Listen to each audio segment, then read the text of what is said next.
ठीक है, राइट। और लेट्स से इसमें देख लेते हैं, इसका स्ट्रक्चर वगैरह आता है, और ये भी आता है कि ये K2Cr2O7 एसिडिक मीडियम में राइट रहता है, इन एसिडिक मीडियम।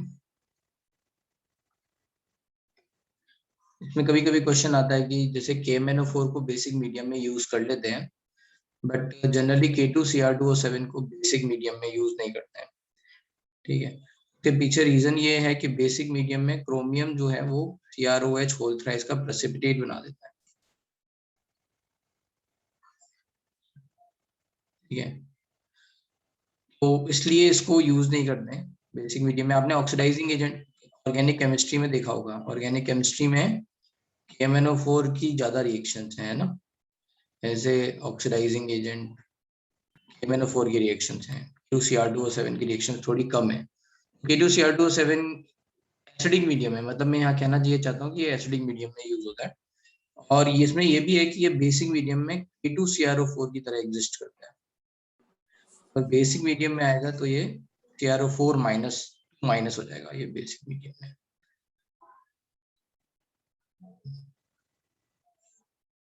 तो देखते हैं, potassium dichromate is very important chemical used in leather industry as an oxidant for preparation of many azo compounds. Dichromates are generally prepared from chromate, ठीक है, ये ferrochrome और ना FeCr2O4 ये और है, which is in turns are obtained by the fusion of chromite ore।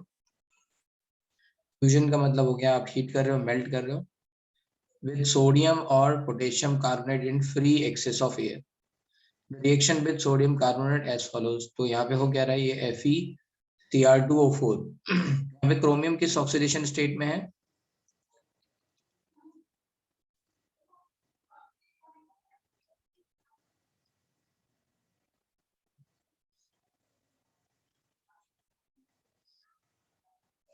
भाई कौन किस ऑक्सीडेशन स्टेट में, +3 में। yes ये फेरस Fe+2 दोनों ऑक्सीडाइज हो गए, +3+6 में रिड्यूस कौन होगा, एयर की प्रेजेंस में ऑक्सीडाइज हो रहा है 0 से ये -2 ना, CO2 में देख लो, नहीं CO2 तो CO3 से आ रहा है, ये इधर हो गया है ना, CrO4 में आ गया -2, या फिर यहाँ पे Fe। इस तरह से ये FeCr2O4 in presence of air is going to convert into Na2CrO4 and this ferrous is going to convert into ferric and that's CO2। ये याद रहेगी रिएक्शन, Cr2O4 Na2CO3 के साथ in presence of air is going to form like this। ठीक है, yellow solution of sodium chromate is filtered and acidified with sulfuric acid to give solution which is orange sodium dichromate। तो ये Na2Cr2O7 हमें मिल गया, क्या किया हमने, Na2CrO4 को एसिडिफाइड किया, जैसे मैंने बोला था ये CrO4 2- बेसिक मीडियम में रहता है, एसिडिक मीडियम में ये कन्वर्ट हो जाता है Cr2O7 2- में। If you are going to acidify the solution, this is going to be mainly present as Na2Cr2O7। ठीक है, फेरोक्रोम फिर ये क्रोमाइट और, ठीक है, इसकी Na2CO3 से रिएक्शन हुई, CrO4 2- बना, फिर इसका फेरिक हो गया। ठीक है, ये जो है इसको पानी में हमने डाल दिया, सॉरी एसिडिफाइड सॉल्यूशन में डाला, उसके कारण ये Na2Cr2O7 बन गया। Sodium dichromate is more soluble than potassium dichromate. The latter is therefore prepared by the solution of sodium dichromate with potassium chloride। Na2Cr2O7 की फिर KCl से रिएक्शन होगी, K2Cr2O7 हमने बना दिया। ठीक है, तो this is going to be, ये कह रहा है कि इसको बनाना आसान है क्योंकि ये ज्यादा सॉल्युबल है के कंपैरिजन में, तो पहले ये बनाया और फिर इससे सोडियम आयंस रिप्लेस होके पोटेशियम बना दिया, तो K2Cr। ये both are good oxidising agent, क्यों, क्योंकि दोनों में Cr2O7 2- है। ठीक है, organic crystal orange crystals of potassium dichromate crystallise out and the chromate and dichromates are interconvertible in solution depending upon pH of the solution। यही बात मैं आपको बोल रहा था, ये याद रखना है, they are interconvertible in aqueous solution। ठीक है, अगर आप CrO4 2- में 2H+, एसिडिक मीडियम डालोगे तो ये Cr2O7 2- हो जाएगा, और अगर आप बेसिक मीडियम डाल दोगे Cr2O7 2- में तो ये CrO4 2- आ जाएगा। ठीक है, तो ये इस तरह से आप इसको समझ सकते हो एसिडिक और बेसिक के हिसाब से। कलर अगर देखा जाए तो CrO4 2- का ग्रीन कलर आता है, ग्रीन CrO4 2- और ये ऑरेंज, राइट। अब इनके स्ट्रक्चर आ गए। The structure of chromate ion CrO4 2- and dichromate ion are shown below. ठीक है, ये नॉर्मल MnO4 2- की तरह ही है, या फिर CrO4 MnO4- की तरह ये है यहाँ पे। तो टेट्राहेड्रल स्ट्रक्चर बनेगा यहाँ पे, और इसमें बॉन्ड ऑर्डर कितना होगा? Somebody is going to ask what is the bond order between chromium and oxygen, कितना आएगा bond order?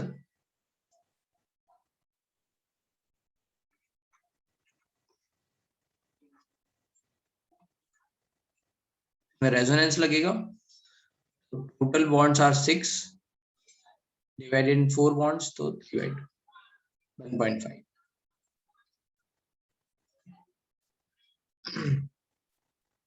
Chromate ion is tetrahedral, whereas dichromate ion consists of 2 tetrahedral sharing one corner with CrO-Cr bond. Okay.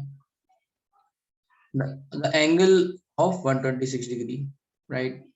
यहाँ पे ये oxygen, इसमें ये बड़े बड़े ये क्रोमियम, लेट्स से ये CrO3 ग्रुप्स लगे हुए हैं which are repelling each other। वैसे तो ऑक्सीजन की हाइब्रिडेशन sp3 है, बट यहाँ पे इतना रिपल्शन लग रहा है कि ये 126 डिग्री पहुंच गया है ना, बिकॉज ऑफ दिस रिपल्शन, इनके साइज के कारण। Sodium and potassium dichromates are strong oxidising agent. Sodium salt has a greater solubility in water. ठीक है, ये बात देख चुके हैं। Potassium dichromate is used as primary standard in volumetric analysis. इसका मतलब क्या है? प्राइमरी स्टैंडर्ड्स का मतलब होता है जो सनलाइट या फिर मान लो एयर की प्रेजेंस में विद टाइम ये जो डिकम्पोज ना हो या उनकी कंसंट्रेशन चेंज ना हो, इनको प्राइमरी स्टैंडर्ड बोलते हैं। उसमें K2Cr2O7 आता है, ऑक्सैलिक एसिड आता है ना, ये सब आते हैं, मोर सॉल्ट आता है, राइट। जब भी कभी हमें कोई सॉल्यूशन स्टैंडर्डाइज करना पड़ता है, ये जब हम चाहते हैं ना, जैसे मान लो आपने एक NaOH का सॉल्यूशन है, राइट, आपको देखना है कि वो सच में सॉल्यूशन हमने लेट्स से 2 महीने पहले M/10 का कंसंट्रेशन का बनाया, ये अभी भी है कंसंट्रेशन M/10, तो आंसर होगा नहीं, है ना। NaOH सॉल्यूशन जो है वो आपको फ्रेशली स्टैंडर्डाइज करने पड़ते हैं। क्यों? NaOH की आदत है या टेंडेंसी है कि वो CO2 को एब्जॉर्ब कर लेता है, एटमॉस्फेरिक CO2 को एब्जॉर्ब कर लेता है, ठीक है, उसकी कंसंट्रेशन थोड़ी सी चेंज हो जाती है विद टाइम। तो इसलिए क्या करते हैं, ऐसे ऐसे ऐसे सॉल्यूशन जो स्टैंडर्ड सॉल्यूशंस हैं बट प्राइमरी स्टैंडर्ड नहीं है, उनको सेकेंडरी स्टैंडर्ड सॉल्यूशन बोलते हैं, उनको बिफोर टाइट्रेशन दोबारा से स्टैंडर्डाइज करते हैं, मतलब दोबारा से रीइंश्योर करते हैं कि उनकी कंसंट्रेशन क्या है, राइट। यहाँ पे पता चला इसकी कंसंट्रेशन M/10 से हटके M/11 हो चुकी है। Now whatever the calculation we are going to do, that is we are going to do on the basis of M/11 concentration. Are you getting my point? Potassium dichromate is used as primary standard in volumetric analysis. In acidic solution, its oxidizing agent can be represented. ये normal है, ये value आपने शायद देखी है, redox में हमने देखी थी, राइट, जब क्लोरीन वाला एक क्वेश्चन था कि MnO4 K2Cr2O7 है ना, और उसमें Cl- था, राइट। MnO4 का 1.51 आता है, इसका 1.33 और इसका 1.36, ये रिडक्शन पोटेंशियल है Cl2 to Cl-। वो इसमें आता है कि KMnO4 can oxidise Cl- Cl2, K2Cr2O7 can not. इसलिए K2Cr2O7 के साथ आप HCl का यूज कर सकते हो।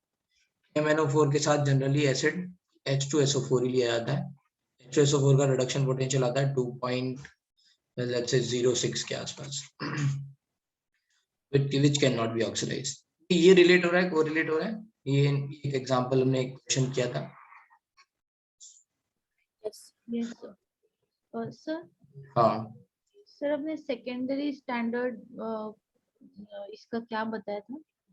जिनको स्टैंडर्डाइज करना पड़ता है, उसमें KMnO4 भी है। KMnO4 जो है ना सॉल्यूशन, वो लाइट की प्रेजेंस में डिकम्पोज भी होता है ये सनलाइट की प्रेजेंस में है। तो जैसे मान लो KMnO4 है, राइट, आपने अगर उसको स्टैंडर्डाइज नहीं किया, राइट, स्टैंडर्डाइज करने का मतलब है कि after a long time use कर रहे हो और आपने जो पुरानी उसकी उस पर मार्क पड़ा हुआ था, है ना, सॉल्यूशन जनरली क्या करते हैं, स्टोर करते हैं तो उसमें लिख देते हैं कि इतनी कंसंट्रेशन का है, राइट, मान लो उस पर लिखा है M/10। अगर उसको स्टैंडर्डाइज करते हैं ऑक्सैलिक एसिड के साथ, है ना, ये रिएक्शन हमने की हुई है, KMnO4 प्लस H2C2O4, है ना, ऑक्सैलिक एसिड CO2 में कन्वर्ट हो जाता है, राइट, ऑक्सीडाइज हो जाता है। तो उसको ऑक्सैलिक एसिड के साथ स्टैंडर्डाइज करते हैं, पहले क्रॉस चेक करते हैं कि सच में KMnO4 उतनी ही कंसंट्रेशन का है या नहीं है। अगर ऐसा नहीं करेंगे, हमारी सारी कैलकुलेशन गलत आ सकती है। क्यों? क्योंकि हमने सोचा M/10 का है, बट मान लो सोल्यूशन M/11 हो गया, all the calculation based on M/10 गलत आएंगी, है ना, क्योंकि एक्चुअल में क्या था, M/11 Yes. जनरेशन। ऐसे होता है। ये है तो स्टैंडर्ड सॉल्यूशन है KMnO4, राइट, बट इसको पहले, है ना, सेकेंडरी स्टैंडर्ड है, इसको ना करना पड़ेगा, राइट। हाँ हाँ, हाँ तो हम उस KMnO4 को स्टैंडर्ड सॉल्यूशन इसीलिए कंसीडर कर रहे हैं ना क्योंकि उसका कंसंट्रेशन हमें पता है। पता है, यस यस। तो पर अभी तो उसका कंसंट्रेशन चेंज हो रहा है ना सर, आपने बोला चेंज हो हाँ, तो जाएगा। इसलिए फ्रेशली प्रिपेयर करो या तो, है ना, हाँ। उसी टाइम पे KMnO4 बनाओ आप सॉल्यूशन, राइट, या फिर जो बना हुआ है उसको दोबारा से री इंश्योर करो कि उसमें कंसंट्रेशन क्या है। Thank you sir. ये गुड ऑक्सीडाइजिंग एजेंट है, तो ये कॉमन रिएक्शन है, मतलब I- से I2, आयोडीन जल्दी ऑक्सीडाइज हो जाता है, I- से I2। तो H2S याद रखना है, सल्फर बनेगा, NO2- से NO3- बनेगा, ये याद रखना है, ठीक है। SO3 2- से SO4 2- बनेगा, ये मतलब कॉमन रिएक्शंस हैं, सब जगह यूज होंगी, है ना। फेरस से फेरिक बनेगा, जल्दी ऑक्सीडाइज हो जाते हैं, ठीक है। इसका आपको रिडक्शन पोटेंशियल याद है, अभी थोड़ी देर पहले हमने किया था, Fe3+ से Fe2+, 0.77, ऊपर ऊपर देखा था ना, 0.77 प्लस, इसका रिडक्शन पोटेंशियल है। आयोडीन का आता है I2 से I- रिडक्शन 0.5453 के आसपास। वैल्यू वाइज भी आप थोड़ा आइडिया रख सकते हो कि देखो ये, है ना, इन सबको ये ऑक्सीडाइज कर देगा। Fe2+ Fe3+ हो गया, राइट।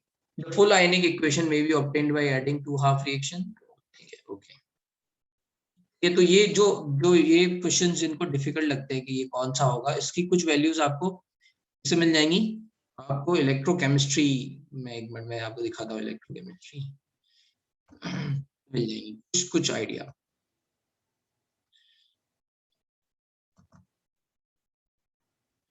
कौन सा चैप्टर था, इलेक्ट्रोकेमिस्ट्री थर्ड ना, चैप्टर।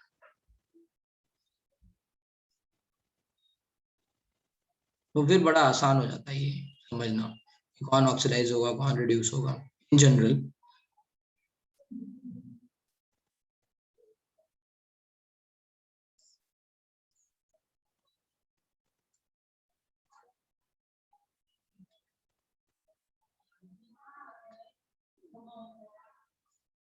ये इलेक्ट्रोकेमिकल सीरीज याद है आप, है ना, जिसमें हमने कई सारे एनायन आपको बोला था कि ये थोड़ा डिफिकल्ट है याद रखना, राइट, यहाँ पे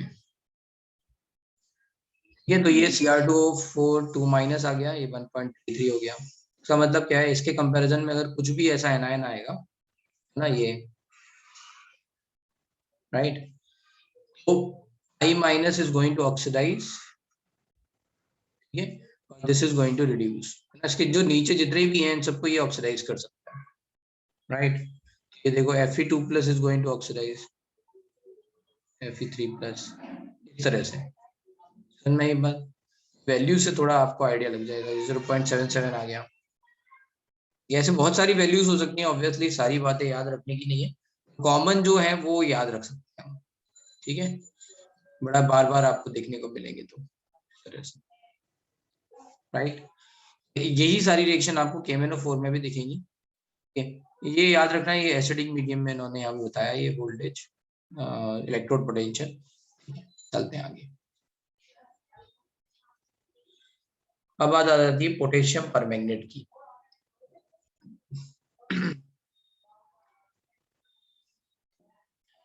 यहाँ तक किसी को कोई डाउट? और बातें जो भी समझनी हो।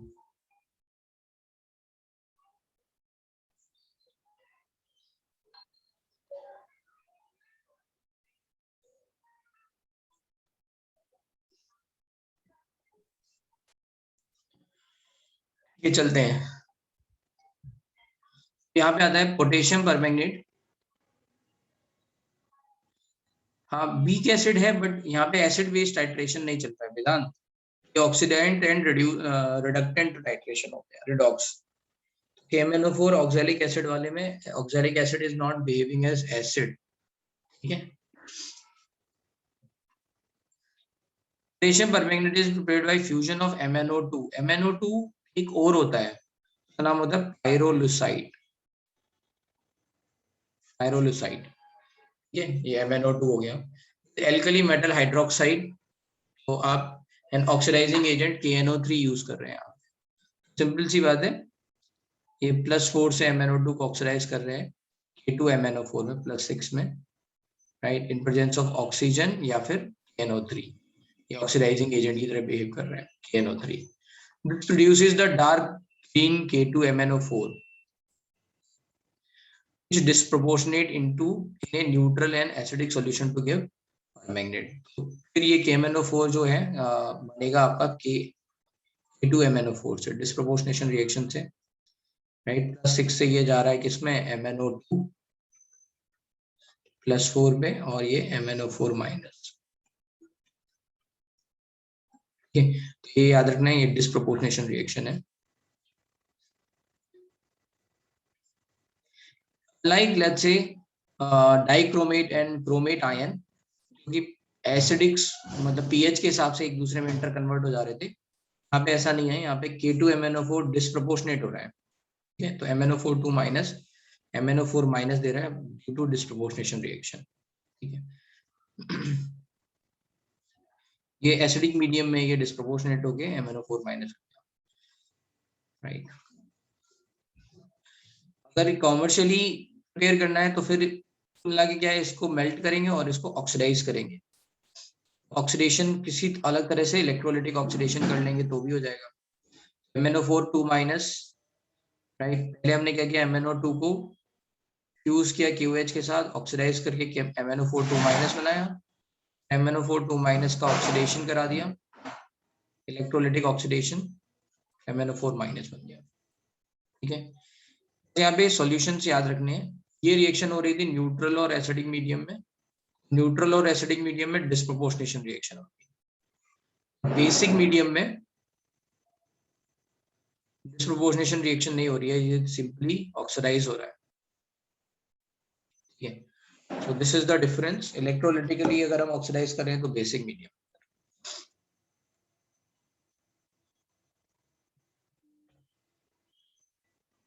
ये तो याद रखना, MnO2 इज पाइरोलुसाइड, और का नाम हो गया ये, और ये पहले ऑक्सीडाइज करके MnO4 2 माइनस बनाएंगे और फिर वो डिस्प्रोपोर्शनेशन में जाएगा, तो it is going to give you MnO4 minus. Disproportionation जाएगा न्यूट्रल या एसिडिक मीडियम में, राइट, तो इस तरह से रिएक्शन हो जाएगी।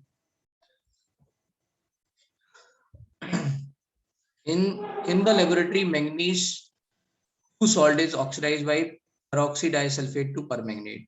ये 2+ से ये H2O8 ये ऑक्सीडाइजिंग एजेंट की तरह बिहेव कर रहा है, इसको बना रहा है ये +7। आगे पोटेशियम परमैंगनेट, तो यहाँ पे कलर भी आ गए, MnO4 2 माइनस डार्क ग्रीन है,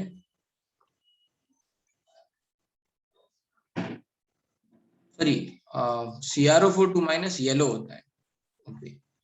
अभी ये येलो है, येलो, Cr2O7 2 माइनस ऑरेंज, ये डार्क ग्रीन है, और MnO4 माइनस पर्पल या वॉयलेट जो भी है उसको ऐसा बोल सकते हैं, वॉयलेट, ठीक है। CrO4 2 माइनस येलो है। जनरली क्रोमेट के जो जैसे PbCrO4 है, ये भी येलो आता है, yellow, yellow colour, chromate generally yellow colour में आते हैं। ये कलर याद रखना, yellow, orange, dark green and purple.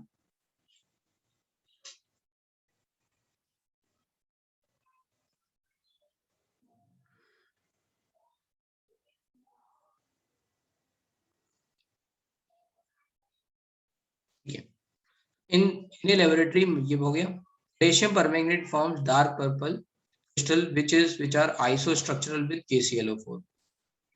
ये तो ये KClO4 से कैसे आ रहे हैं, क्योंकि आइसोस्ट्रक्चरल की बात होगी तो आपको स्ट्रक्चर देखना है। Cl हाइब्रिडाइजेशन क्या हो गया, sp3। ऐसे CrO4 2 minus,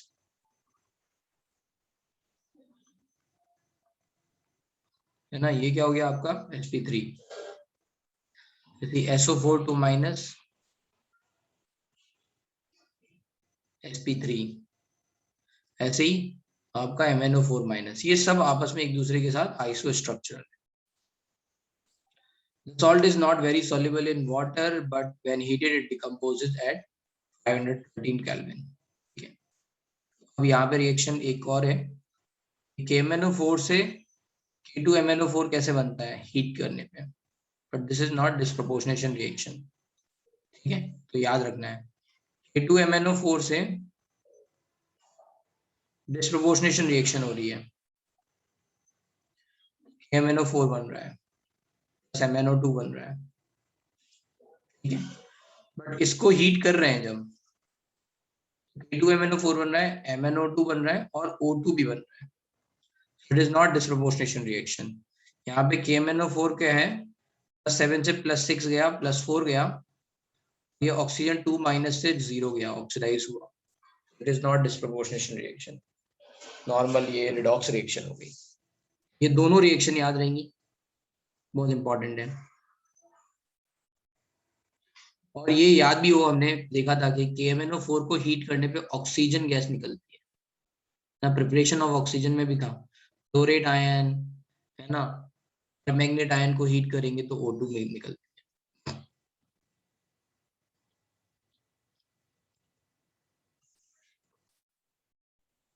It has a two physical property of considerable interest: its intense color and its diamagnetism, along with temperature dependent weak paramagnetism, which can be explained by the use of molecular orbital theory, which is beyond our present scope. तो ये जो intense colour है वो मैंने आपको बता दिया था, MnO4 माइनस का इंटेंस कलर कैसे आता है, राइट, चार्ज ट्रांसफर से आता है। ठीक है, ये जो है लिगेंड जो है मेटल को दे रहा है, ligand to metal charge transfer है, right. The manganate or permanganate ions are tetrahedral. Pi bonding takes place by the overlap of orbital। ठीक है, the green magnet is paramagnetic। तो भाई MnO4 माइनस जो है वो पैरामैग्नेटिक क्यों होगा 2 माइनस, क्योंकि इस पे एक अनपेयर्ड इलेक्ट्रॉन रह जाएगा। Mn इज +6 ऑक्सीडेशन स्टेट, उसमें एक अनपेयर्ड इलेक्ट्रॉन रह जाएगा, इसलिए ये पैरामैग्नेटिक है, because of one unpaired electron. But permanganate is diamagnetic due to absence of unpaired electron. ये भी याद रखना है ना। MnO4 2 माइनस तो पैरामैग्नेटिक है, बट MnO4 माइनस जो है वो डायमैग्नेटिक। 7 आएगा, +7 नो अनपेयर्ड इलेक्ट्रॉन। अब ये नॉर्मल रिएक्शन है MnO4 की ऑक्सैलिक एसिड के साथ, ये CO2 में जाएगा, फेरस से फिर एक NO2 माइनस NO3 माइनस, ये मैं पहले ही बता चुका हूँ। I माइनस से I2, ये सब देखी हुई रिएक्शन। ये ऑक्सीडेशन रिडक्शन में देखा था, एज ए ऑक्सीडाइजिंग एजेंट ये ऑक्सीडाइज करेगा। इसकी एक रिएक्शन बस ये और याद रखनी है, H2O2 से होती है। H2O2 से MnO4 की रिएक्शन, H2O2 से ओजोन की रिएक्शन, ये और याद रखनी है। उसमें होता क्या है, KMnO4 is already in highest oxidation state. H2O2 can also behave as oxidizing agent and reducing agent। ठीक है, दोनों बिहेव कर सकता है।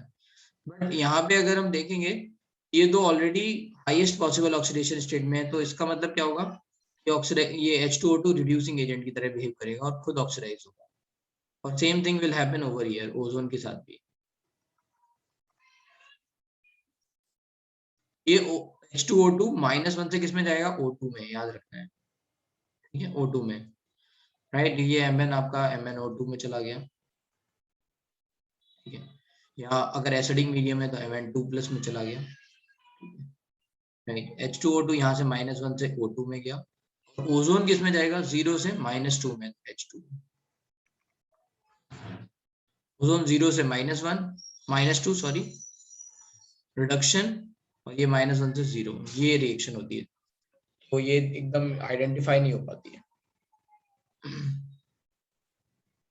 तो H2O2 से रिएक्शन याद रखनी है। The full reaction can be written by adding half reaction, ठीक है। If we represent the reduction of permanganate to manganate, ये half reactions दे रखी हैं, ये आपको पता है। This is going to happen in strong basic medium, है ना। KMnO4 minus is going into MnO4 2 minus, तो basic medium में ये reaction होगी, ठीक है, अपने आप। Strong basic, ये neutral medium में है। वैलेंस वेक्टर कितना आ गया, 3 आ गया, +7 से +4, और ये एसिडिक मीडियम में है, +7 से +2, वैलेंस वेक्टर 5 आ गया। तो MnO4 माइनस के 3 वैलेंसी वेक्टर पड़े हैं ना। Strong basic medium MnO4 2 minus तक जाएगा, न्यूट्रल और let's say slightly basic medium, उसमें वैलेंस वेक्टर 3 आएगा, और ये strong acidic medium valence vector 5। हाँ बोलो सर, वो सेकंड वन न्यूट्रल कैसे? लेकिन ये ऐसे पीएच के हिसाब से बोलते हैं तो मतलब ये एग्जैक्टली न्यूट्रल नहीं है, राइट।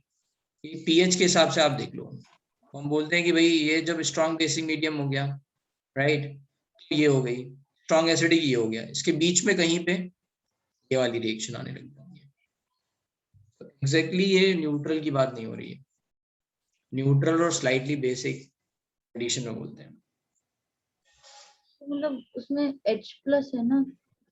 नहीं, वो इन्होंने बैलेंसिंग के हिसाब से लिखा है, उस पर मत जाओ, ठीक है। वो तो वाटर से भी आ सकता है, कहीं से भी आ सकता है, उस पर मत जाओ। ये 3 मीडियम याद रखे ना, पहले हमने पढ़े हुए हैं, है ना, उससे हम देख सकते हैं। सर आपने वो H2O2 का क्या बोला था?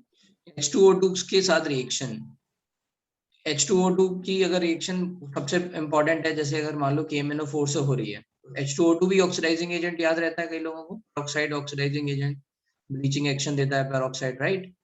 Yes sir. हाँ, तो और KMnO4 भी है, तो इन दोनों में फिर कौन ऑक्सीडाइज होगा और कौन रिड्यूस होगा।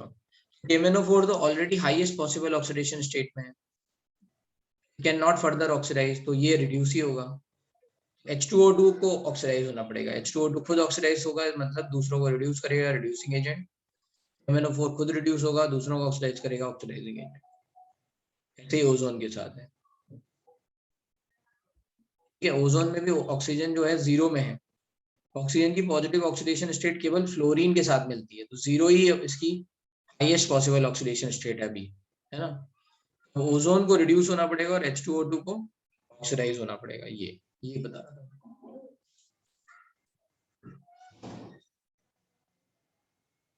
सर आप थोड़ा धीरे जाएंगे? हाँ बिल्कुल धीरे जाएंगे, बताते जाओ ना आप लोग, बिल्कुल धीरे धीरे चलेंगे। हमको क्या है, ये आपको समझाना ही है, नहीं समझ में आए तो बता दो, ठीक है। Mn2+ में गया और ये O2 में गया, ये H2O में गया और ये O2 में गया। नॉर्मल रिडॉक्स रिएक्शन आपको बस चेक करनी है, ये -1, ये 0, ये 0 से -2 जाएगा, ये -1 से 0 जाएगा। यहाँ तक कोई डाउट? ये जो रिडॉक्स रिएक्शंस है ना, ये इनमें आप घबराओ नहीं, ये आपने रिडॉक्स में पढ़ी थी ना, ऑक्सलेट CO2 में जाता है, फेरस फेरिक में जाता है, नाइट्रेट नाइट्राइट नाइट्रेट में जाएगा, I- आयोडाइड में जाएगा, ये बार बार देखने को मिलेंगी। अगर आप हाइड्रोजन, अभी हम हाइड्रोजन कंटेनिंग कंपाउंड भी पढ़ेंगे, तो वहां पे H2O2 की रिएक्शन आएंगी, सिमिलर रिएक्शन देखने को मिलेंगी, और उसका रीजन बताया कि ये रिएक्शन बार बार क्यों देखने को मिल रही है, क्योंकि ये बीच में आ रहे हैं इलेक्ट्रोकेमिकल सीरीज में, है ना। ये क्या हुआ, ये बीच में आ रहे हैं, राइट। अगर इनसे ऊपर जो भी है ना, जैसे मान लो हमने HNO3 की रिएक्शंस पढ़ी थी, HNO3, राइट, अगर इनसे रिएक्शन करेगा I माइनस से, I2 से, किसी से भी रिएक्ट करेगा, इसको ऑक्सीडाइज करेगा, ठीक है। वहां पे रिएक्शन में हमने पढ़ा था I minus is going to oxidise to IO3 minus acid. Concentrated HNO3 ले लेंगे तो I माइनस I2 में ऑक्सीडाइज होगा, I2 फर्दर ऑक्सीडाइज होके कहाँ बन जाएगा, HIO3, IO3 माइनस में, याद है एसिड। हाँ, वो रिलेट करना।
Okay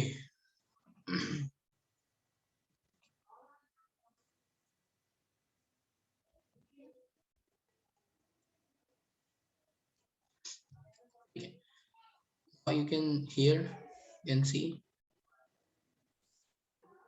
we can well see the hydrogen ion concentration is important role, ये मतलब pH dependent हो गया, influencing the reaction. Although many reaction can be understood by the consideration of redox potential, kinetics of reaction is also an important factor. Permanganate at H plus equals to 1 should oxidize water, but in practice, the reaction is extremely slow unless either manganese ions are present or the temperature is raised. What they are saying is कि तो ये जो हम कह रहे हैं ये हमेशा वैलिड नहीं है, राइट? यहाँ पे राइट MnO4 इसके ऊपर आ रहा है, strong acidic medium H plus equals to 1 का मतलब 1 मोलर, राइट? तो मतलब हो गया आपका pH जो है वो 0 की तरफ आ गया है, राइट? एनीवे H प्लस की वैल्यू 1 आ गई, जो इलेक्ट्रोड पोटेंशियल आएगा, राइट, इसमें हम कैलकुलेट करेंगे, वो इलेक्ट्रोड पोटेंशियल भी स्टैंडर्ड इलेक्ट्रोड पोटेंशियल 1.51 के आसपास ही आएगा। एक है इलेक्ट्रोड पोटेंशियल और एक है स्टैंडर्ड इलेक्ट्रोड पोटेंशियल, दोनों में डिफरेंस क्या है? दोनों में डिफरेंस ये है कि इलेक्ट्रोड पोटेंशियल आयंस की कंसंट्रेशन से इन्फ्लुएंस होता है। तो जो हम H ले रहे हैं, right, how these electrode potentials are influenced over here, ये देखते हैं, इसको आ गया, ये इलेक्ट्रोड पोटेंशियल जो है, राइट, ये हमें वैल्यूज दे रखी हैं और ये आयंस की कंसंट्रेशन से भी इन्फ्लुएंस होंगे, है ना, चेंज हो जाएंगे, राइट? हमने इलेक्ट्रोकेमिस्ट्री में पढ़ा हुआ है ये E equals to E0 minus 0.059 by n log cube. तो आयंस की कंसंट्रेशन के कारण ये इलेक्ट्रोड पोटेंशियल इन्फ्लुएंस होंगे, ठीक है? जनरली जब रिएक्शन देखी जाती है तो इलेक्ट्रोड पोटेंशियल के हिसाब से देखा जाता है, ठीक है? क्या उस पर्टिकुलर पीएच पे इलेक्ट्रोड पोटेंशियल ऊपर की तरफ आ रहा है या नहीं आ रहा है ना? रफ आइडिया के लिए ये सही है, हम स्टैंडर्ड इलेक्ट्रोड पोटेंशियल से चेक करें, बट एक्चुअली में देखना है रिएक्शन हो रही है या नहीं हो रही है, तो हम ये इलेक्ट्रोड पोटेंशियल से देखते हैं, स्टैंडर्ड ना देख के इलेक्ट्रोड पोटेंशियल, उस कंडीशन में इलेक्ट्रोड पोटेंशियल क्या है। Are you following this point? ठीक है, मान लो उस पर्टिकुलर पीएच पे जो भी क्यू आ रहा है वो डाल के देखोगे तो इलेक्ट्रोड पोटेंशियल राइट, आपका ज्यादा आ रहा है या नहीं है। इसका केवल इतना मतलब है कि जो ई सेल बनना चाहिए वो पॉजिटिव बनना चाहिए, होना चाहिए ई सेल की वैल्यू पॉजिटिव होनी चाहिए। अगर जैसे मान लो यहाँ पे ये MnO4 माइनस रिड्यूस हो रहा है तो ये कैथोड हो गया,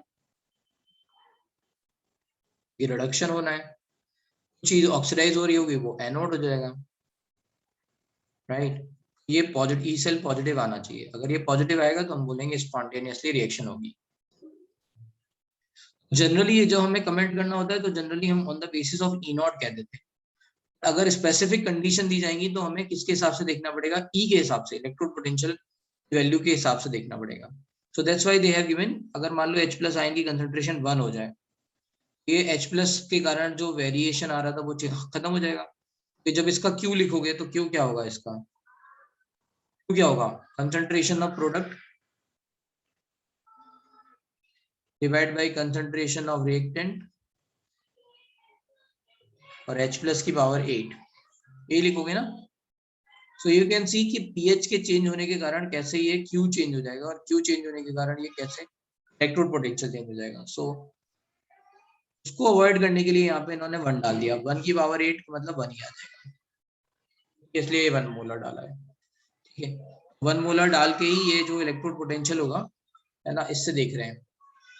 अब यहाँ पे बोल रहे हैं कि इलेक्ट्रोड पोटेंशियल जो है वो ऑक्सीजन के इलेक्ट्रोड पोटेंशियल से ऊपर है, तो एक्चुअल में अगर थर्मोडायनेमिकली बोला जाए ये क्या करेगा, H2O को ऑक्सीडाइज कर देगा, थर्मोडायनेमिकली बोला जाए, right, only on the basis of delta G, और है ना इलेक्ट्रोड ई सेल के हिसाब से देखा जाए ये ई सेल पॉजिटिव आएगा, इसका ये डाउनवर्ड है, तो H2O will oxidise to O2, KMnO4 will convert to Mn2 plus. कह रहे हैं कि इसकी जो काइनेटिक्स है वो बहुत स्लो है, ठीक है। ये क्वेश्चन अच्छा है ना, परमानेंट मैग्नेट आयन जो है ऑक्सीडाइज्ड वाटर, बट ये रिएक्शन क्या है, एक्सट्रीमली स्लो है।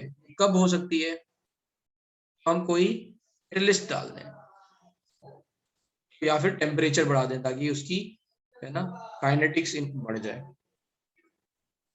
ये बात यहाँ पे लिखी हुई है, ठीक है। Hello sir. हाँ सर MnO4 माइनस में Mn का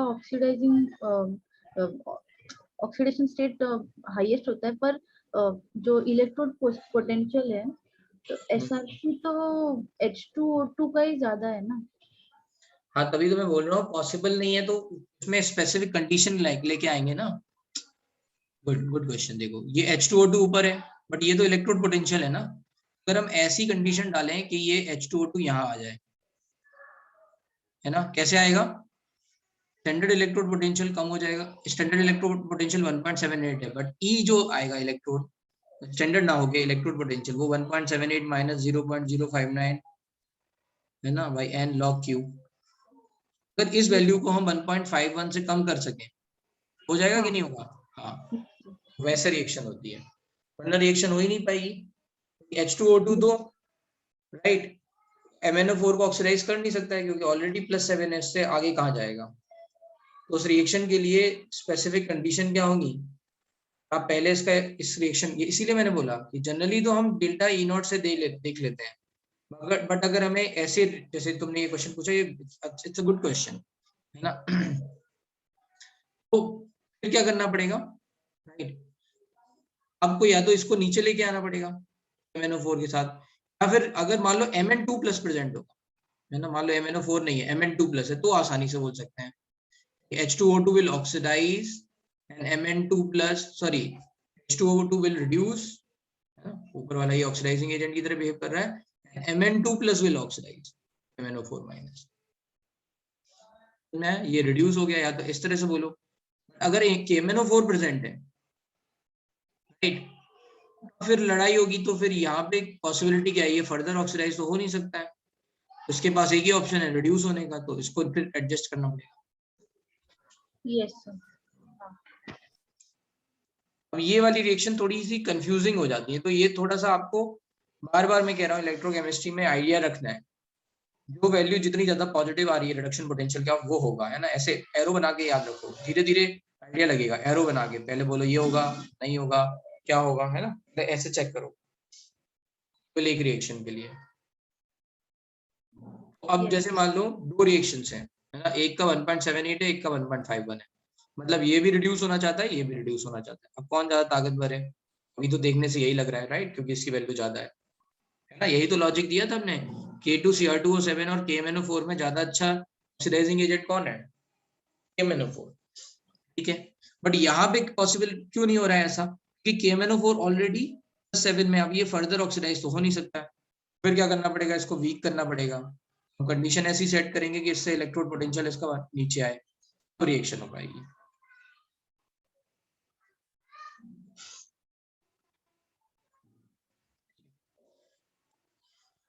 अब ये फिर से वही रिएक्शंस हैं कि फ्यू, बस इसमें थोड़ा सॉल्यूशन का एक पार्ट और है, बस वो याद रखना है, बाकी तो इतना डिफिकल्ट नहीं है कौन सी रिएक्शन क्या हो रही है। ये तो इन एसिडिक मीडियम ये अच्छा ऑक्सीडाइजिंग एजेंट है, सबको ऑक्सीडाइज कर देगा। I- Fe2+ ऑक्सीलेट आयन, है ना। हमेशा याद रखना है H2S से जब भी ऑक्सीडेशन होगा तो सल्फर बनेगा, सल्फर, और PbS सल्फाइड आयन में होगा तो PbSO4 बनेगा, ठीक है। तो हाइड्रोजन सल्फाइड को सल्फर में कन्वर्ट कर रहा है, सल्फ्यूरस एसिड को सल्फाइड में, नाइट्राइट को नाइट्रेट में। ये कॉमन रिएक्शंस हैं, ठीक है, सब जगह देखने को मिलेंगी। बस अभी यहाँ पे थोड़ा सा ध्यान यहाँ रखना पड़ेगा आपको, जब न्यूट्रल और फेंटली एल्कलाइन सॉल्यूशन है जहाँ पे +7 +4 में जा रहा है, तो थोड़ा सा सेलेक्टिव है, I- को ऑक्सीडाइज कर रहा है, ये वाली रिएक्शन याद रख सकते हो आप, ये याद रखनी पड़ेगी। H2O3 2- को SO4 2- में ऑक्सीडाइज कर रहा है। ये तो नॉर्मली आपको हर जगह देखने को मिलेगी, NO3 के साथ, Cr2O7 के साथ, कहीं पे भी यही मिलेगी, कोई भी ऑक्सीडाइजिंग एजेंट है, O3 के साथ, H2O2 के साथ, सब ऑक्सीडाइजिंग एजेंट है ये, है ना। K2Cr2O7 MnO4 ये कॉमन रिएक्शंस हैं, ठीक है। इन तीनों के लिए ये कॉमन रिएक्शंस हो गए, पांचों के लिए, सॉरी। बट ये वाली रिएक्शन थोड़ी याद रखनी है कि यहाँ पे देख लो, MnO4 I- के साथ रिएक्शन करके IO3- बना रहा है, ये याद रखनी पड़ेगी, ठीक है। These are the reaction which you have to focus. Sulphate को सल्फेट में बना रहा है ना, और MnO4- Mn2+ के साथ MnO2 बना रहा है, तो ये रिएक्शन याद रख लोगे याद ना। ये इसमें दिक्कत नहीं है, ये देखी हुई रिएक्शन है, उन पे ज्यादा फोकस नहीं है, ये प्रोडक्ट याद रखने पड़ेंगे। तो permanganate ion titration in presence of hydrochloric acids are unsatisfactory, ये बता चुका हूँ क्यों, क्योंकि Cl- को Cl2 में ऑक्सीडाइज कर देगा, कुछ KMnO4 Cl- में चला जाएगा ऑक्सीडाइज करने में, जो कि रिक्वायर्ड नहीं है, हमें तो चाहिए, है ना, जो भी ऑक्सीडाइजिंग एजेंट है उससे पूरा का पूरा KMnO4 रिएक्ट करे, मीडियम से ना रिएक्ट करे। मीडियम HCl क्या दे रहा है? Acidic medium. अब देते हैं आपका 10 मिनट का break and then we are going to start with and block elements. ये बहुत छोटा सा है, मतलब इसमें थोड़ी प्रॉपर्टीज हैं, जो इंपॉर्टेंट प्रॉपर्टीज है मैं बता दे रहा हूँ। +3 ऑक्सीडेशन स्टेट स्टेबल है, सबसे फेमस है, हाईएस्ट, है ना, +3 स्टेट स्टेबल है। फिर इसमें एटॉमिक रेडियाई का सीक्वेंस आता है, उसमें यूरोपियम इज एक्सेप्शन, यूरोपियम का साइज सबसे बड़ा होता है ना। और आयनिक रेडियाई में कोई एक्सेप्शन नहीं, आयनिक रेडियाई जब हम 3+ की देखेंगे तो सेम आएगा ट्रेंड, ठीक है। और इसमें आता है कि इसकी जो आयनाइजेशन एनर्जीज हैं और जो बिहेवियर है वो कैल्शियम या एल्यूमिनियम की तरह है, ठीक है। तो इस पे अभी स्टार्ट करेंगे, इसके हिसाब से इसकी प्रॉपर्टीज देखेंगे। चलो 10 मिनट का ब्रेक, 10 मिनट में मिलते हैं।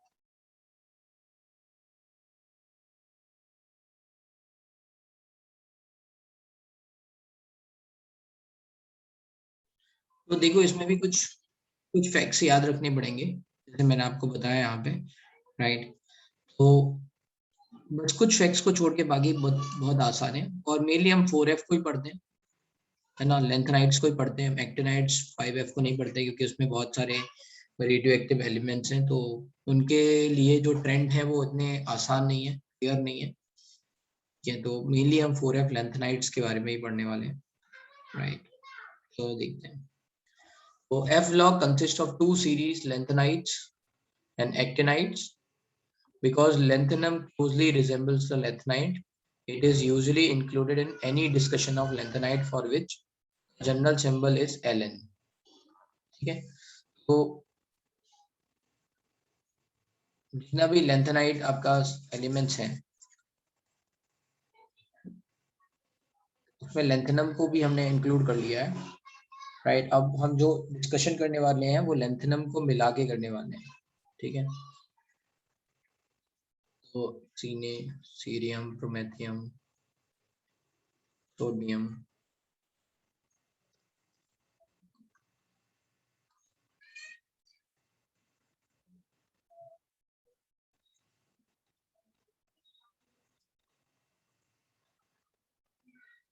ठीक है, ये ल्यूटेडियम तक। तो ये लेंथेनम से ल्यूटेडियम तक इन सब एलन से रिप्रेजेंट कर रहे हैं, ठीक है।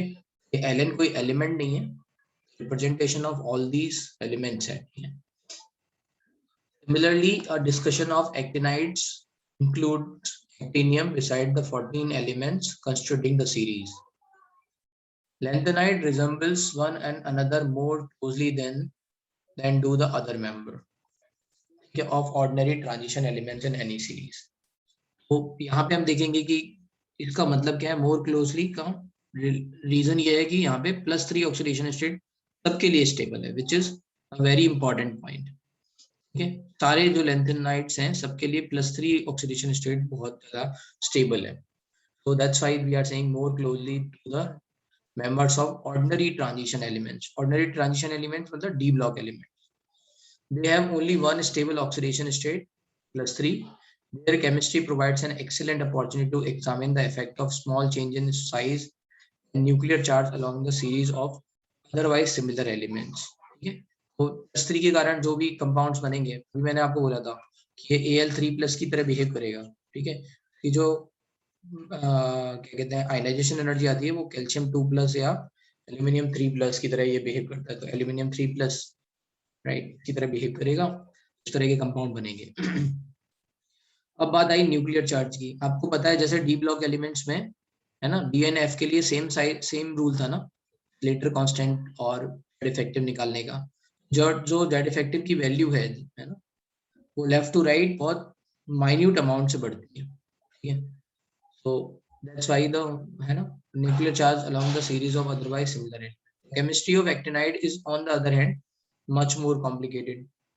Complication arise partly owing the occurrence of wide range of oxidation state in these elements. तो यहाँ पे कई सारी oxidation state मिल रही हैं, and partly because of their radioactivity creates a special problem in their studies. The two series will be considered separately here. Mainly हम जो है 4F के बारे में ही बात करेंगे। नाउ लैंथेनाइड्स के बारे में बात करें। The name, symbol, electronic configuration of atom and some ionic states and atomic ionic radii और lanthanum and lanthanide are given in the table 8.9। ये देख लेते हैं।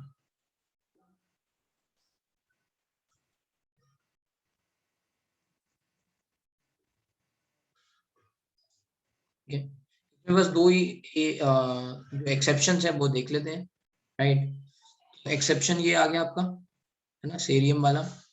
इसमें डी में अगर इलेक्ट्रॉन आ रहा है तो एक्सेप्शन हो गया, राइट। ये याद रखना है, क्योंकि जनरली अगर आप देखोगे तो 6s के बाद क्या भरना चाहिए, 4f। 6s के डायरेक्टली बाद 4f भरना चाहिए, राइट। फिर 5d। तो अगर डी में इलेक्ट्रॉन आ रहा है तो एक्सेप्शन है। तो ये यहाँ पे और एक ये यहाँ पे D1, ठीक है। ये नॉर्मल है, ये इसमें D1 आना ही है ल्यूटेटियम में, राइट। 4f की भरनी, 6s के भरने के बाद 4f भरेगा, फिर D भरेगा। तो ये दो एक्सेप्शन हैं, याद रखना। 58 एंड गैडोलियम 64। इलेक्ट्रॉनिक कॉन्फ़िगरेशन हो गया। अब इनमें से ये Ln3+ क्यों इंपॉर्टेंट है, ये जब आप 3 इलेक्ट्रॉन निकाल लोगे आप, इसमें एक सीक्वेंस दिख रहा है ना, 4f0, 4f1, 4f2, 4f3 like this. जब Ln3+ की रेडियाई देखोगे ना, एक क्लियर पैटर्न दिखेगा। जैसे जैसे लेफ्ट की से राइट की तरफ जा रहे हैं जेड इफेक्टिव बढ़ रहा है और साइज घट रहा है, इज नो एक्सेप्शन, लगातार घट रहा है, ठीक है ऐसे। बट अगर आप लेंथेनम का देखोगे, राइट, उसमें भी साइज घट रहा है, बट कुछ एक्सेप्शंस हैं। तो देखते हैं, ये घट रहा है, राइट, ये यूरोपियम, ये याद रखना है, ये घट रहा है, बाकी फिर धीरे धीरे घट रहे हैं, राइट। तो ये एक्सेप्शन है। यहाँ पे कोई एक्सेप्शन नहीं मिला, यहाँ पे यूरोपियम एक्सेप्शन मिला। और इस यूरोपियम का रीजन क्या है, ये 4f7 है। 4f7 के कारण स्टेबल हो गया। तो we are giving this reason, possible reason, भाई ऐसा होगा कि यहाँ पे जो मेटेलिक बॉन्डिंग होगी वो इतनी स्ट्रांग नहीं होगी, क्योंकि यूरोपियम क्या है, खुद में स्टेबल हो गया हाफ फिल्ड होने के कारण। जो मेटेलिक बॉन्डिंग हो रही थी, है ना, जो इनके बीच में आपस में मेटेलिक बॉन्डिंग हो रही थी, वो उतनी स्ट्रांग नहीं होगी, इतनी स्ट्रांग नहीं होगी, तो न्यूक्लियस के बीच की जो डिस्टेंस है वो ज्यादा आ रही है। रीजन, राइट, यही रीजन आपने एमएन के केस में एटमाइजेशन में देखा था, एटमाइजेशन में देखा था आपने, और मेल्टिंग पॉइंट में देखा था कि एमएन में D5 कॉन्फ़िगरेशन आ रहा था, तो हम बोल रहे थे कि भाई मेटेलिक बॉन्डिंग इतनी स्ट्रांग नहीं होगी, स्टेबल है, एंड बिकॉज ऑफ दैट इनको तोड़ना आसान हो जाएगा। तो वहां पे भी ऐसे एक्सेप्शन आएंगे, वहां पे ये stable configuration plays the role. ये देखते हैं,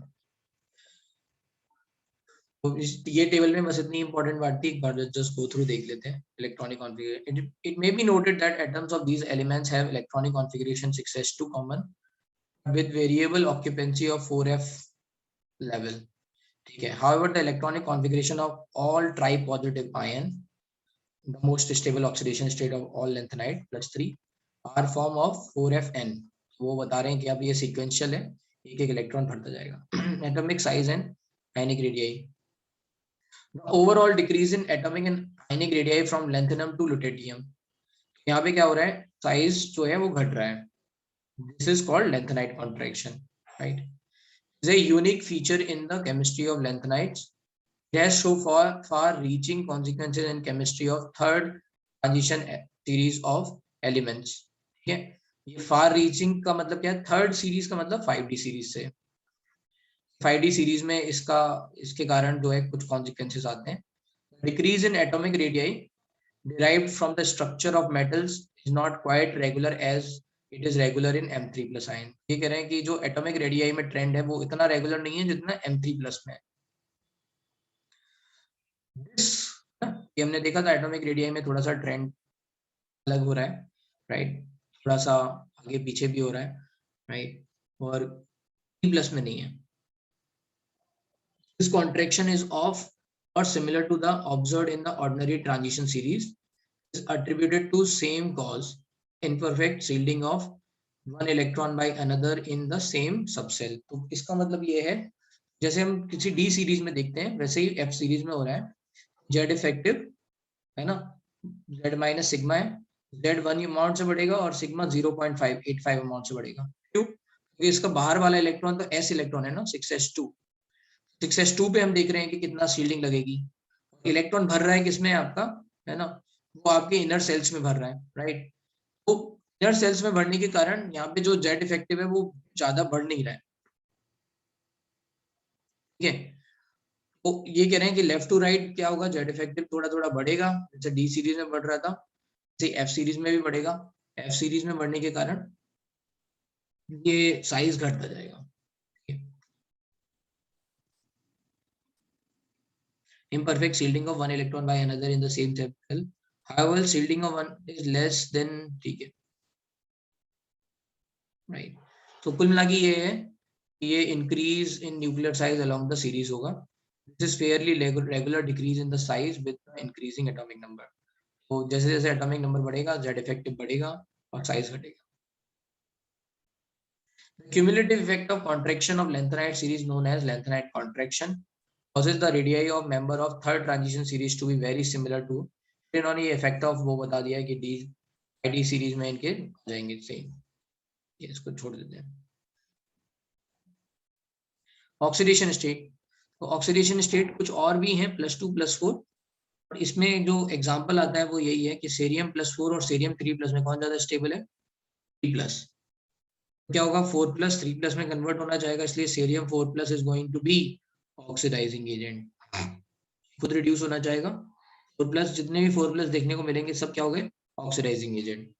और जितने भी 2+ देखने को मिल रहे हैं, ये किस में कन्वर्ट होने जाएंगे, 3+ में, ये खुद ऑक्सीडाइज होना चाहिए, तो ये क्या हो गया, रिड्यूसिंग एजेंट। ये सर्टेन 4+ और 3+ 2+ क्यों एग्जिस्ट हो रहे हैं, बिकॉज ऑफ, है ना, आपका स्टेबल कॉन्फ़िगरेशन मिल रहा है। जैसे हम सेरियम की बात कर लें, सेरियम अगर 4 इलेक्ट्रॉन लूज कर दे, xenon आ जाएगा।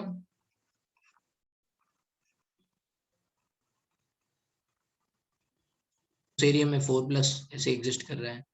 तो यूरोपियम में अगर 4f7 6s2 है, अगर ये 2 इलेक्ट्रॉन लूज कर दे तो ये 4f7 ऐसे स्टेबल आ जाएगा। तो ये कुछ कुछ रीजन है जिसके हिसाब से बोल रहे हैं कि ये पॉसिबल, ये स्टेट्स एग्जिस्ट कर रही हैं।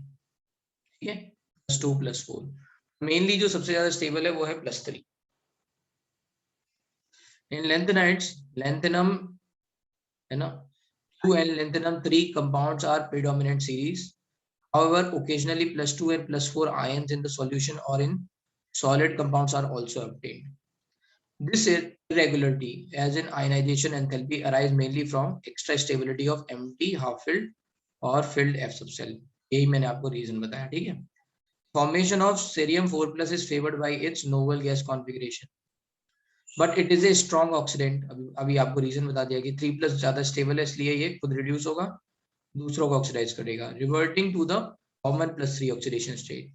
Not value is this, it suggest it can oxidise water, however the reaction rate is very slow. जब भी कहीं पे भी ऑक्सीजन निकलने की बात होगी ना, -2 से 0, जब भी निकलने की बात होगी ये स्लो रेट होगा। यही हमने देखा था हाइड्रोलिसिस में भी, है ना, NaOH ब्राइन सॉल्यूशन का हाइड्रोलिसिस, वहां पे भी OH- से O2 बनना चाहिए था, बट हुआ क्या, Cl- बनने लग गया, ओवर वोल्टेज, स्लो रेट था, रिलेट कर सकते हैं। Hence, cerium 4+ is a good analytical reagent, है ना। Strontium, neodymium, terbium, dysprosium also exist as 4 oxidation state, but only in oxides. ठीक है, Eu2+ is formed by losing 2s electrons and F7 configuration बनेगा। However, Eu2+ is strong reducing agent, ये बता दिया, changing to common oxidation state +3. Similarly, ytterbium+2 which has 4f14 configuration is a reductant, ये same बात लिखी हुई है। Terbium +4 is half filled, f orbital is oxidant, ये कॉमन बात है। ठीक है,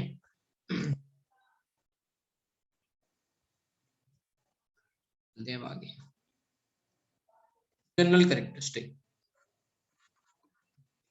So all the lanthanides are silvery white soft metal harnessed rapidly in air.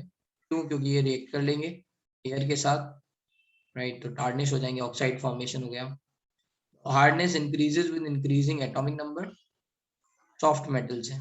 ठीक है, हार्डनेस बढ़ रही है जैसे जैसे एटॉमिक नंबर बढ़ रहा है। क्यों? क्योंकि मेटेलिक बॉन्डिंग बढ़ रही है। मेटेलिक बॉन्डिंग डिपेंड करती है कितने आउटर मोस्ट सेल में कितने इलेक्ट्रॉन है, और ये जो F के अनपेयर्ड इलेक्ट्रॉन है ये भी क्या करेंगे, पार्टिसिपेट करेंगे मेटेलिक बॉन्डिंग में।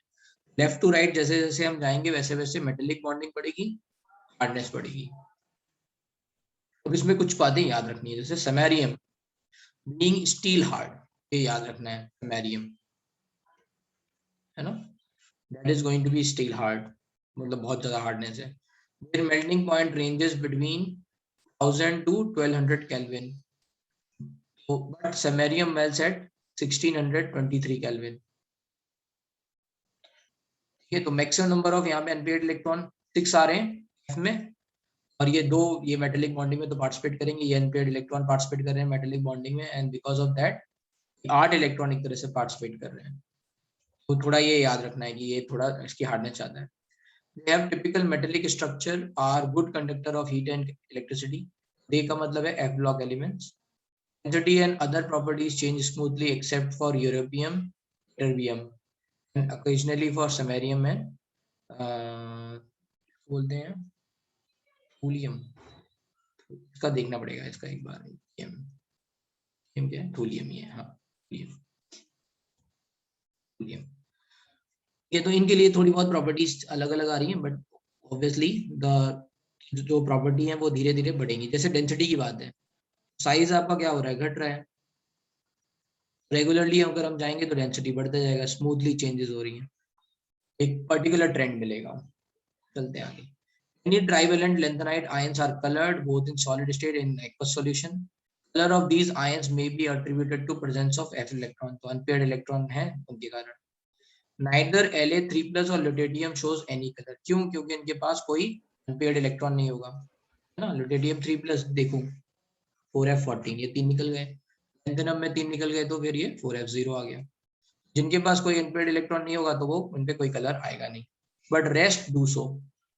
However, absorption bands are narrow, probably because of excitation within F level. इसका मतलब क्या है, जैसे हमने D में DD ट्रांजिशन बोला था, वैसे यहाँ पे क्या हो रहा है, FF ट्रांजिशन हो रहा है, तो उनका जो एनर्जी डिफरेंसेस है वो बड़ा कम है। So in that sense they are saying कि probably because of excitation. Lanthanide ions other than F0 type and F14 type all are paramagnetic. ठीक है, तो जब ये F0 और F14 आ जाएंगे, F14 किस किस में देखने को मिल रहा है, यहाँ पे देखने को मिल रहा है, राइट, यहाँ पे मिल रहा है, या फिर अगर 2+ में देखा जाए तो यहाँ पे मिल रहा है। ये सब क्या हो जाएंगे, कंपाउंड्स क्या हो जाएंगे, आपके डायमैग्नेटिक हो जाएंगे। इनके अलावा जितने भी सारे कंपाउंड्स होंगे सब पैरामैग्नेटिक। तो कलर और पैरामैग्नेटिक बिहेवियर बड़ा आसान है ना, देखना बस आपको अनपेयर्ड इलेक्ट्रॉन दिखते हैं। First ionization enthalpy of lanthanides are around 600 kilojoule, second around 1200 kilojoule, comparable with those of calcium. Detailed discussion on the variation of third ionization enthalpy indicate the exchange enthalpy consideration as in 3D level of first transition series.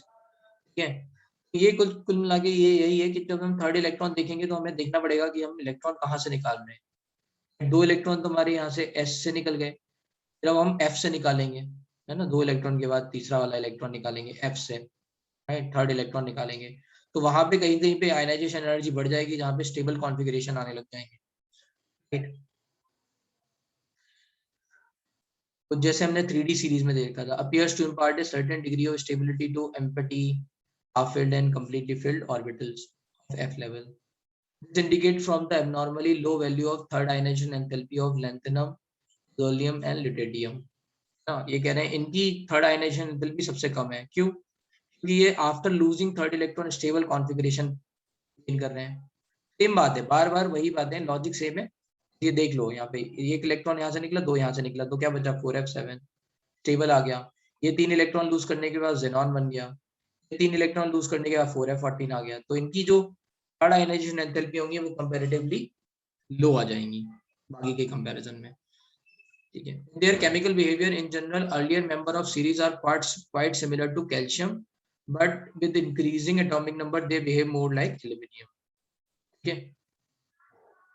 बस, तो अब यहाँ पे ये reaction हो गई। Electrode potential of half reaction ये दे रखा है, तो ये अच्छे मतलब मोर रिएक्टिव मेटल्स हैं, ये 3+ में जाना चाहते हैं, इसका रिडक्शन पोटेंशियल नेगेटिव आता है इन सब का। तो are in the range of -2.2 to -2.4, ये क्या इंडिकेट कर रहा है, ये सारे के सारे जितने भी लेंथेनम मेटल्स हैं, एप्लॉक मेटल्स, ये 3+ में जाना चाहते हैं, except for europium for which the value is -2.1, ठीक है। This is of course A small variation, छोड़ दो इसको। The metal which combines with hydrogen, तो अब इसकी रिएक्शंस जो है वो एल्यूमिनियम की तरह आप मान लो, बिल्कुल, ठीक है। हैलोजन से रिएक्शन होगी तो AlCl3 LnX3, वाटर से रिएक्शन होगी तो LnOH होल थ्राइस, राइट। यहाँ पे बस याद रखना है ये कैल्शियम कार्बाइड की तरह आ रहा है, CaC2, है ना। फिर ये आ गया आपका ALN होल ट्वाइस H3, है ना, सल्फाइड Al2O3, राइट। ये सारी रिएक्शन वैसी हैं। एल्यूमिनियम की एसिड से रिएक्शन होती है तो क्या हो जाएगा, AlCl3 मान लो AlX3 + H2, हाइड्रोजन को ये क्या करेगा, H+ को ऑक्सीडाइज कर देगा, तो सेम रिएक्शन है। The metal combines with hydrogen, they generally heated in the gas. The carbides Ln3C, Ln2C3, Lnc2 are formed when the metals are heated with carbon. Liberate hydrogen from dilute acid, burn in halogens, ये सब same बात है। तो इसमें देख लो, ये LnOH whole thrice है, इसमें पूछा जाता है बेसिक बिहेवियर, ये मेटल है तो इनके हाइड्रोक्साइड क्या होंगे, बेसिक होंगे। पूछा जाता है कि बताओ इनमें बेसिक नेचर कहाँ पे ज्यादा होगा, है ना, कौन अच्छा बेस होगा, उसमें याद रखना है। जैसे जैसे +3 है ना, ये सब +3 में है, जैसे जैसे लेफ्ट टू राइट जाएंगे साइज जो है वो घट जाएगा, साइज घटेगा तो पोलराइजेशन बढ़ेगा। पोलराइजेशन क्या होता है, charge by size ratio, right, covalent character बढ़ेगा एक तरह से। साइज ऑफ कैटायन घटेगा तो पोलराइजेशन और कोवेलेंट कैरेक्टर बढ़ेगा, एसिडिक नेचर बढ़ेगा, बेसिक नेचर घटेगा। तो ये पूछते हैं लैंथेनाइट से अगर ल्यूटेटियम तक जा रहे हैं, इन सब की ये OH होल थ्राइस बन रहे हैं ना, सेरियम ले लो अलग से। और ये कह रहे हैं कि मान लो इधर से इधर हम जा रहे हैं, right, we are going let's say from year to year, तो बेसिक नेचर क्या होगा, तो साइज घट रहा है, साइज घटने के कारण पोलराइजेशन बढ़ रहा है, कोवेलेंट कैरेक्टर बढ़ रहा है ना। ये है ना फजांस रूल। फजांस रूल क्या होता है, चार्ज, फजांस रूल में covalent character is inversely proportional to size of cation. Cation का साइज घटा, कोवेलेंट कैरेक्टर बढ़ा, कोवेलेंट कैरेक्टर बढ़ा, बेसिक नेचर, एसिडिक कैरेक्टर बढ़ा, एसिडिक कैरेक्टर बढ़ा तो बेसिक नेचर घट गया। ये पूछते हैं। ऐसे मेटल ऑक्साइड के बारे में भी बोल सकते हैं ये बात, उसका बेसिक नेचर जो है वो घटता जाएगा। The best single use of lanthanides is the production of alloy steel for plates and pipes. A well known, ये याद रख लो है ना, एक alloy है mish metal which consists of lanthanide metals are approximately 95%, iron 5%, और ये कुछ impurity है। Good deal of mish metal is used in magnesium based alloy to produce bullets, cell and lighter flint. This oxide of lanthanides are employed as catalyst in petroleum cracking, और यहाँ पे ये मिश metal याद रखना है, ठीक है, राइट। और ये लैंथेनाइड्स यूज करते हैं as a catalyst in petroleum cracking. Some individual lanthanum oxides are used as phosphorus in television screen, similar fluorescent surfaces, ठीक है। इसमें जो याद करने वाली बातें थी वो सिंपल है, जैसे मैं समरी दे दे रहा हूँ, बड़ी आसान है। +3 सबसे ज्यादा स्टेबल ऑक्सीडेशन स्टेट है, कुछ और ऑक्सीडेशन स्टेट भी एग्जिस्ट करती हैं according to their stable configuration, ठीक है।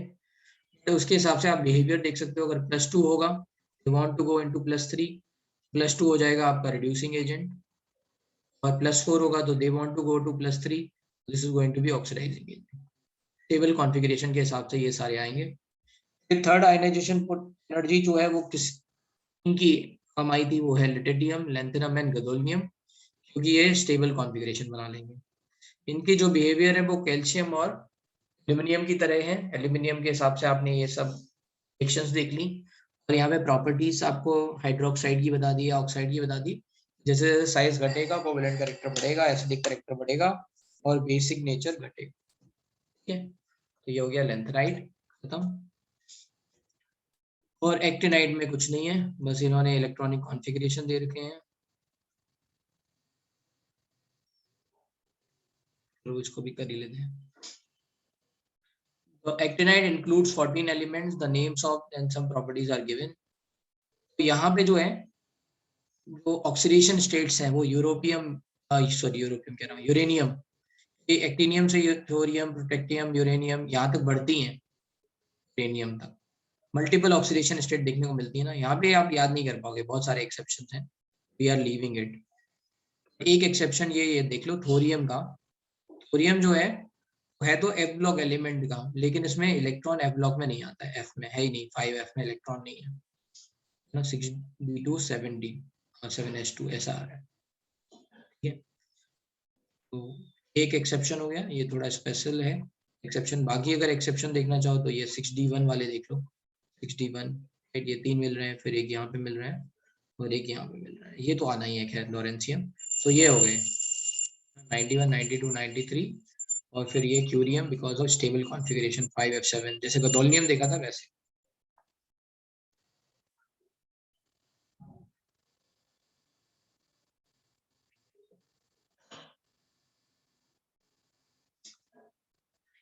Actinides are radioactive elements. Earlier members have relatively long half lives. Earlier member मतलब यूरेनियम तक, यूरोपियम बार बार कह रहा हूँ, यूरेनियम, इस सब की हाफ लाइफ बहुत ज्यादा होती है, फिर बाद में धीरे धीरे इनकी हाफ लाइफ कम होने लग जाती है। Later ones have half life values ranging from a day to 3 minutes. अब इतनी हाफ लाइफ है तो फिर क्या होगा, इसीलिए इनकी स्टडी थोड़ी कॉम्प्लिकेटेड हो गई, है ना। पता चला आपने कोई प्रॉपर्टी रिएक्शन डालने के लिए डाला, पता चला 3 मिनट बाद तो एलिमेंट ही चेंज हो गया। The later members could be prepared only in nanograms quantities and these facts rendered their study more difficult. इसके कारण इनकी जो स्टडी है डिफिकल्ट हो गई क्योंकि बहुत कम अमाउंट में बन रहे हैं। हाँ सर, रेडियो एक्टिव एलिमेंट्स की स्टडी इसलिए नहीं हो पाया ना क्योंकि उसका हाफ लाइफ बहुत छोटा होता है।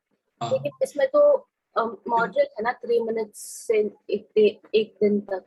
हाँ, तो कुछ ये के लिए study- पहले तो ये है, देखो ये अपने नेचर में यूरेनियम तक एग्जिस्ट करते हैं ना, transuranium elements all are man made, ठीक है, ये यूरेनियम से बनाए गए हैं, ठीक है। मान लो आपने प्लूटोनियम बना लिया, ठीक है, राइट, जस्ट एग्जांपल के बोल रहा हूँ, मुझे इसकी हाफ लाइफ नहीं पता है, प्लूटोनियम बना लिया, राइट, फिर आपने क्यूरियम बना लिया, ठीक है?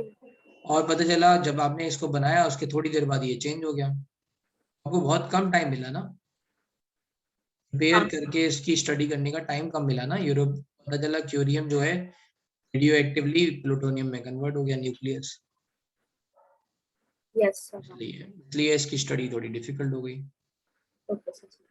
All actinides are believed to have electronic configuration of 7s2 with variable occupancy of 5f and 6d subcell.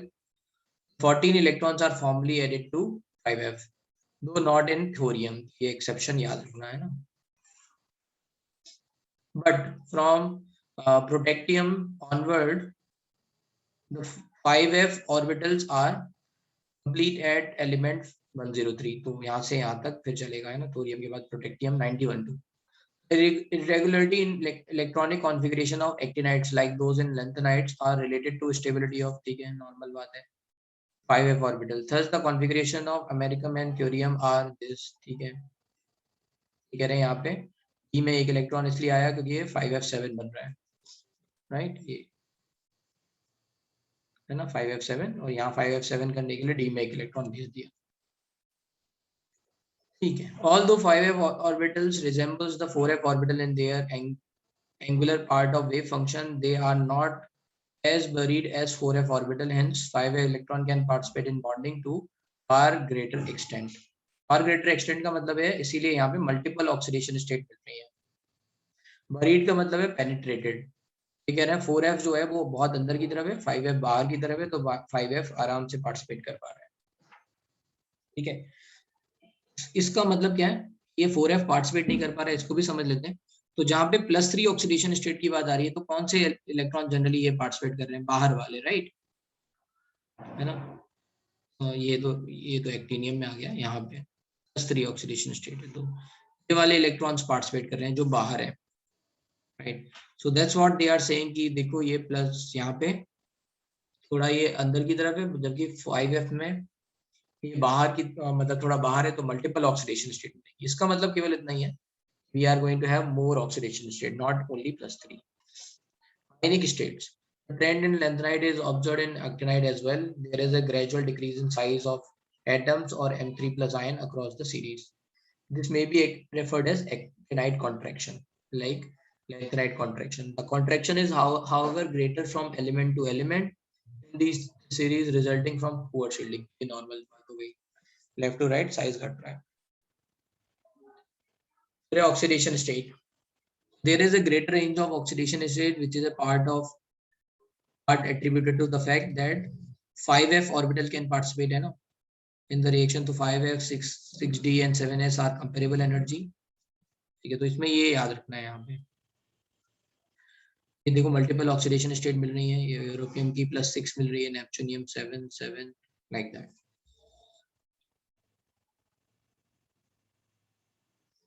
Actinide shows in general +3 oxidation state. The elements in the first half of the series frequently exhibit higher oxidation state. First half का मतलब ये है जो initial let's say reaction elements हैं, ये higher oxidation state दिखते हैं। For example, the maximum oxidation state increased from +4 in thorium to +5, +6 and +7 in respectively protactium, uranium and neptunium, but decrease in succeeding element, धीरे धीरे घटता जा रहा है। Actinide resembles the lanthanide in having more compounds in +3 oxidation state than in +4. अगर आप देखोगे तो इनमें भी +3 ऑक्सीडेशन स्टेट डोमिनेंट है, बट यहाँ पे और भी बहुत सारी ऑक्सीडेशन स्टेट देखने को मिल रही है, बिकॉज द डिस्ट्रीब्यूशन however, ठीक है, however +3 and +4 ion tends to hydrolyze because the distribution of oxidation state among the actinide is so uneven and so different from the former and later elements, it is unsatisfactory to review their chemistry in the terms of oxidation state. छोड़ दो इस बात को, ये इसको पढ़ लेना general में, बस यहीं पे फिनिश कर रहा हूँ। ठीक है, बस ये जरूर पढ़ लेना, ये बहुत इंपॉर्टेंट है। एप्लीकेशन तो मैं इसको इम्पोर्टेंट बोल के ना, ये बहुत इंपॉर्टेंट है, ये पढ़ लेना। इनके यूजेस कहाँ कहाँ पे हैं तो चलते हैं एक बार देख लेते हैं। Iron and steel are most important construction materials. Production is based on the reduction of iron oxide, the removal of impurity, addition of carbon, alloying metals such as chromium, magnesium and nickel. तो ये बहुत सारे alloy बनाते हैं steel, बहुत सारी different steel बनाते हैं आयरन के साथ। Some compounds are manufactured for special purpose such as TiO for pigment industry, तो याद रखना TiO for pigment industry। Mains के लिए ये बहुत इंपॉर्टेंट है, ये theoretical question।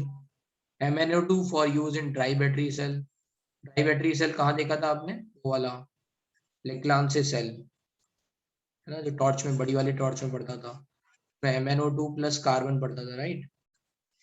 ये MnO2 dry battery cell. The battery industry also requires zinc, nickel, cadmium. Okay, elements of group 11 are still worthy of being called as coinage metals. तो Ag, Au और Cu ये सब क्या होते हैं, ये मेटल बनाते हैं, तो कॉइन बनाते हैं। So are restricted to collection items and the contemporary UK copper coins are copper coated steel. Silver UK coins are copper nickel alloy. Many of the metals and their compounds are essential catalysts in chemical industry. B2O5 आपको पता है, SO2 में आया था contact process में।